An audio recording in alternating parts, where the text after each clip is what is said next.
अस्सलामु अलैकुम dear students. आज हम लोग पढ़ने लगे हैं classification of proteins and the importance of proteins. तो पहली तो बात यह है कि प्रोटीन्स अपने स्ट्रक्चर और फंक्शन के एतबार से वैरायटी में पाई जाती हैं, इसलिए कोई भी सिंगल क्लासिफिकेशन का प्रॉपर सिस्टम तो नहीं है प्रोटीन्स के लिए। ताहम स्ट्रक्चर की बुनियाद पर हम लोग दो टाइप लिखते होते हैं प्रोटीन्स की, एक फाइब्रस प्रोटीन्स और दूसरी टाइप्स लिखते हैं हम लोग ग्लोबुलर प्रोटीन्स। फाइब्रस प्रोटीन्स क्या होती हैं? फाइब्रस प्रोटीन्स जैसा कि नाम भी ज़ाहिर कर रहा है, फाइबर यानी थ्रेड लाइक, धागे की तरह के। तो ये ऐसी प्रोटीन्स होती हैं जिसमें एक या एक से ज़्यादा पॉलीपेप्टाइड चेन्स, और वो भी फिब्रल की शक्ल में, फाइबर की शक्ल में पाए जाते हैं। तो इट कंसिस्ट ऑफ वन और मोर polypeptide chains in the form of fibrils like a thread. और secondary structure of protein is important in these proteins के इन प्रोटीन्स में ज़्यादातर सेकेंडरी स्ट्रक्चर पाया जाता है। आप लोगों ने पढ़े थे structures of protein, primary, secondary, tertiary और क्वाटरनरी स्ट्रक्चर्स। तो इनमें ज़्यादातर सेकेंडरी किस्म के स्ट्रक्चर्स होते हैं और वो फिर ये हेलिक्स या बीटा प्लेटेड शीट्स की शक्ल में हो सकते हैं और वो फाइबर की तरह ऐसे नज़र आते हैं, फिब्रल लाइक। इसलिए इनको बोलते हैं हम लोग फाइब्रस प्रोटीन्स। और fibrous proteins are insoluble in aqueous media. ये एक्वस मीडिया में आमतौर पर हल पजीर नहीं होते और they are non crystalline and elastic. ऐसी प्रोटीन्स हैं जो नॉन क्रिस्टलाइन, क्रिस्टलाइज्ड नहीं हुई थी, और इलास्टिक किस्म की प्रोटीन्स होती हैं जिनमें इलास्टिसिटी की भी सलाहियत मौजूद होती है। और fibrous proteins perform the structural role in the cell and organisms. चूँकि ये वाटर इनसोल्युबल है, सेल का, ऑर्गेनिज्म का इंटरनल एनवायरनमेंट एक्वस होता है और ये एक्वस मीडिया में इनसोल्युबल है, इसलिए ये स्ट्रक्चरल रोल प्ले करते हैं मोस्टली। और जबकि जो दूसरी टाइप पढ़ेंगे हम लोग वो फंक्शनल रोल। तो ये स्ट्रक्चर बनाने में हम किरदार अदा करते हैं, जैसे कि मिसालें दी हैं silk fibres.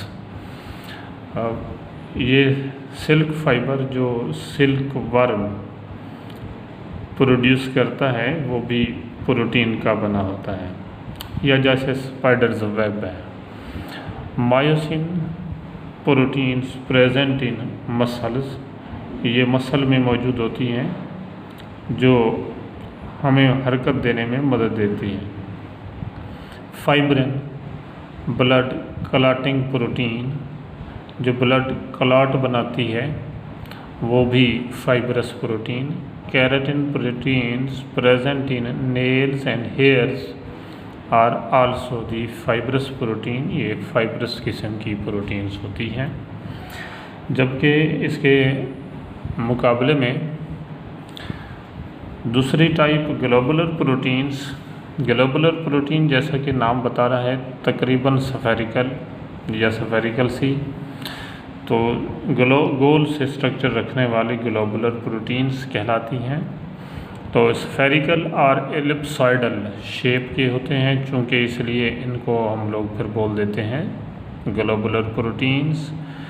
Due to the multiple folding of polypeptide chains, कि ये मल्टीपल फोल्डिंग होती है पॉलीपेप्टाइड चेन्स की, बार बार फोल्डिंग की वजह से ये स्फेरिकल या एलिप्सॉइडल किस्म का मॉलिक्यूल बन जाता है शेप में, उसको हम कहते हैं ग्लोबुलर प्रोटीन। और in these protein tertiary structure is important. In proteins में टर्शरी स्ट्रक्चर पाया जाता है। फाइब्रस में सेकेंडरी और ग्लोबुलर में टर्शरी स्ट्रक्चर मौजूद होता है। और these are the proteins that are soluble in aqueous media, ये एक्वस मीडिया में हल पजीर होते हैं, जैसे कि साल्ट सोल्यूशन, वाटर सोल्यूशन में ये हल पजीर है। एंड कैन बी क्रिस्टलाइज्ड, इनकी क्रिस्टलाइजेशन हो जाती है, दे कैन बी क्रिस्टलाइज्ड।